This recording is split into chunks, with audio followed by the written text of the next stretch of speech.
Break के बाद एक बार फिर से आप सभी दर्शकों का अन्नदाता कार्यक्रम में स्वागत है। बढ़ते हैं अपनी अगली प्रस्तुति की ओर।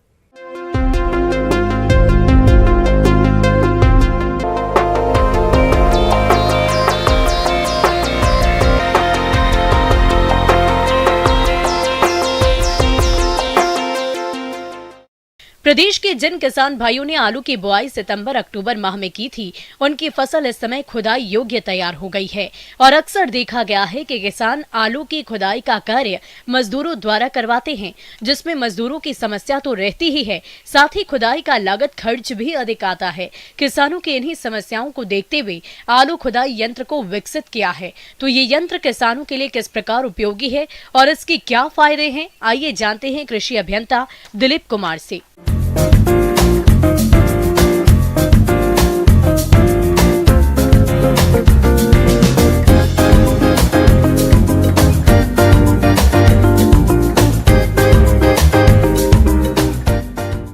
ट्रैक्टर ऑपरेटेड होता है पोटैटो डिगर, और ये मतलब 35 से 40 एचपी के ट्रैक्टर से आसानी से खींचा जा सकता है। और यदि इसका प्रयोग करते हैं तो इसमें होता क्या है कि ट्रैक्टर को 2 से 2.5 किलोमीटर प्रति घंटे की स्पीड से चलाना होता है।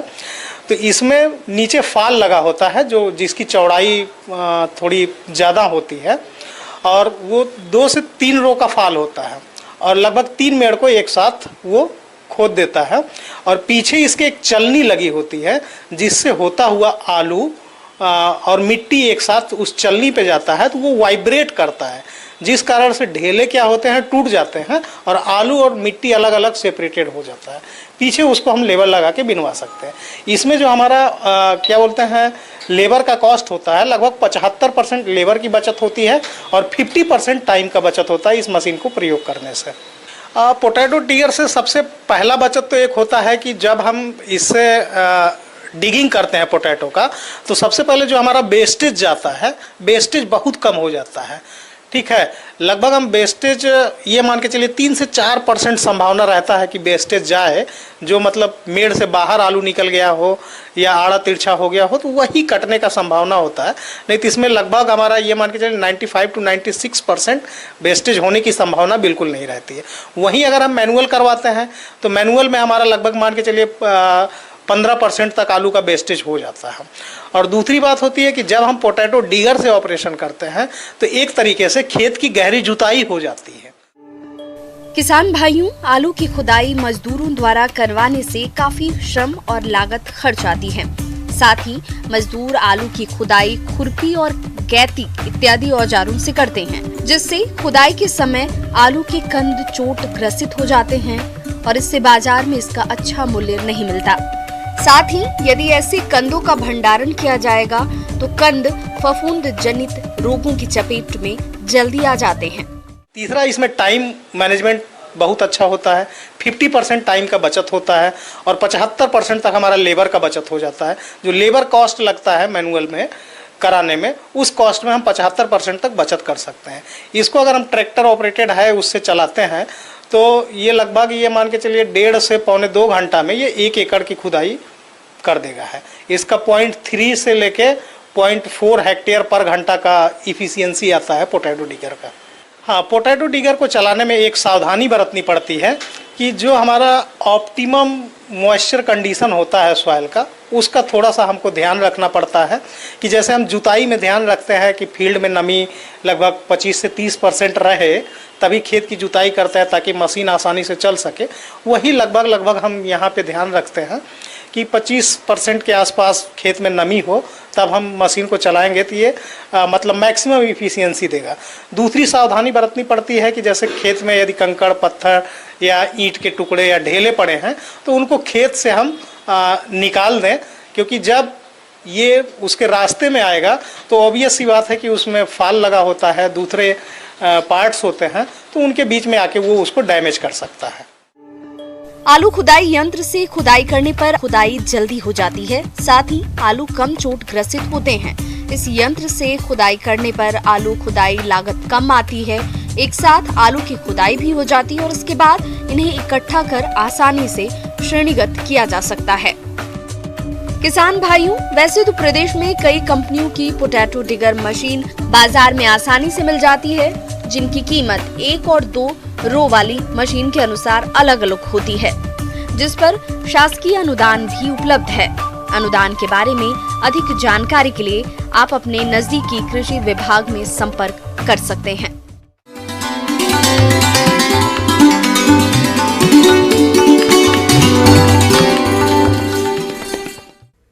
अन्नदाता हेल्पलाइन निःशुल्क फोन संपर्क सेवा के माध्यम से आपके द्वारा पूछे गए प्रश्नों में से 1 या 2 महत्वपूर्ण प्रश्नों को हम अपने कार्यक्रम में शामिल करते हैं और इसी के तहत आज किसान का सवाल और उनका जवाब इस प्रकार से है।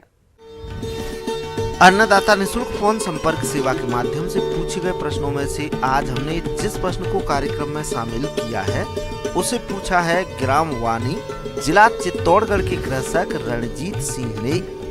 ये नाडेप कंपोस्ट बनाने की तकनीक के बारे में जानकारी चाहते हैं। तो रणजीत सिंह जी, आपकी जानकारी के लिए प्रस्तुत है कार्यक्रम का ये अंश।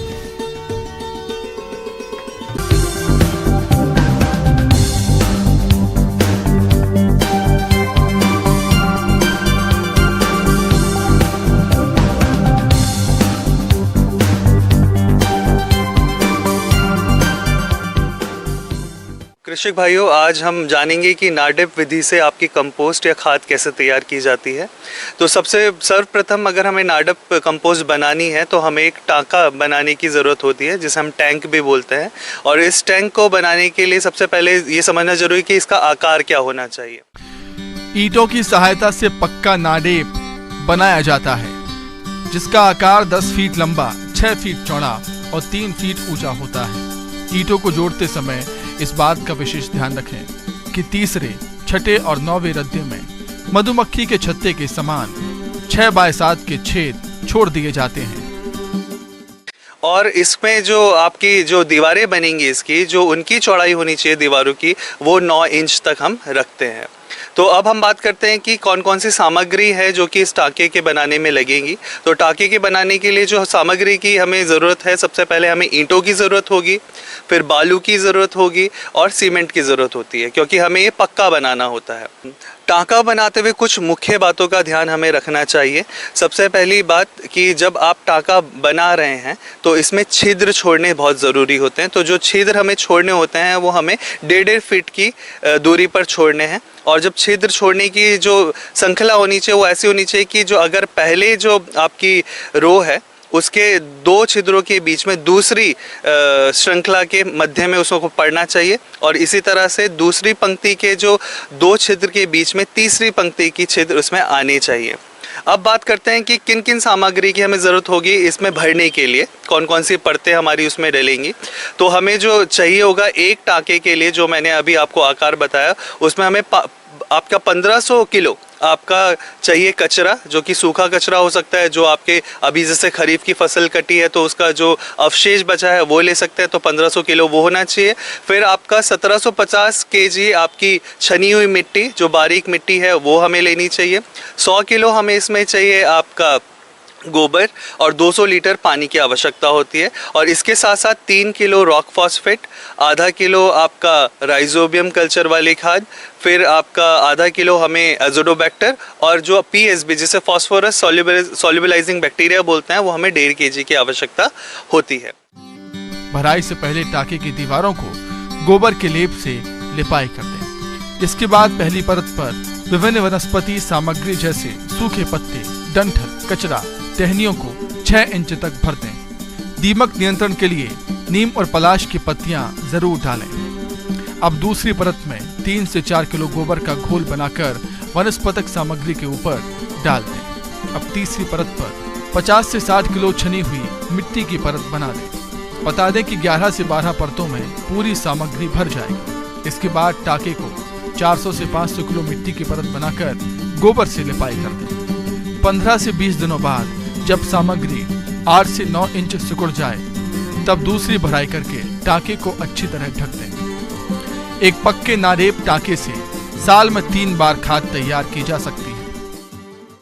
फिर आप इसको 10 दिन के अंतराल पर इसको निरीक्षण करिए। 10 दिन के अंतराल पर निरीक्षण पर जब आप पाते हैं कि इन पर कहीं दरारें पड़ रही हैं, तो जब दरारें पड़ी हैं तो फिर से इसमें आपका जो गोबर और पानी का घोल है वो उसमें हमें डाल देना चाहिए और फिर इसको चिनाई कर देनी चाहिए।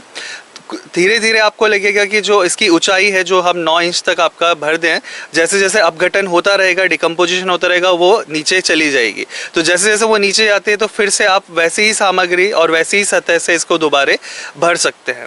तो ये जो आपकी नाडेप विधि से जो कंपोस्ट है ये 100 से 120 दिन में रेडी हो जाती है। अब अगर हम बात करें कि एक टंके से आपको कितनी खाद इसमें उपलब्ध हो पाती है, तो 100 से 120 दिन में एक टंके से आप 25 से 30 क्विंटल खाद रेडी कर सकते हैं। तो एक वर्ष में अगर हम इसे यूज़ करते हैं टाके को, तो 100 क्विंटल के करीब आपकी खाद इससे हम ले सकते हैं। अब फसलों में अगर इसके इस्तेमाल की बात करें तो जैसे जो सामान्य फसल है आपकी, जैसे अगर हम तिलहन है या दलहन है या अनाज वाली जो फसलें हैं, इसमें हमें 3 क्विंटल प्रति बीघा के हिसाब से हमें ये कंपोस्ट यूज़ करनी चाहिए। अगर आपकी कोई सब्जी वाली फसल है तो इसे हमें 3 से 5 क्विंटल प्रति बीघा के हिसाब से यूज़ करनी चाहिए। और अगर हमारे कोई फलदार आपके वृक्ष हैं तो प्रति पौधा हमें आपकी 15 से 30 किलो ये जो नाडेप विधि से बनाई हुई कंपोस्ट है उसका इस्तेमाल करना चाहिए। तो इसका जो सबसे बड़ा लाभ है कि हम कम गोबर में ज़्यादा से ज़्यादा आपकी खाद बना सकते हैं। और अगर हम इस तरह से बनाई हुई आपकी खाद इस्तेमाल करते हैं तो 1/3 जो आपका फर्टिलाइज़र या उर्वरक का सब्स्टिट्यूट हमें मिल जाता है। और अगर लगातार हम इसे 5 वर्षों तक इस्तेमाल करते हैं तो हम टोटल जिसे 100% ऑर्गेनिक या जैविक खेती बोलते हैं उसको अपना सकते हैं।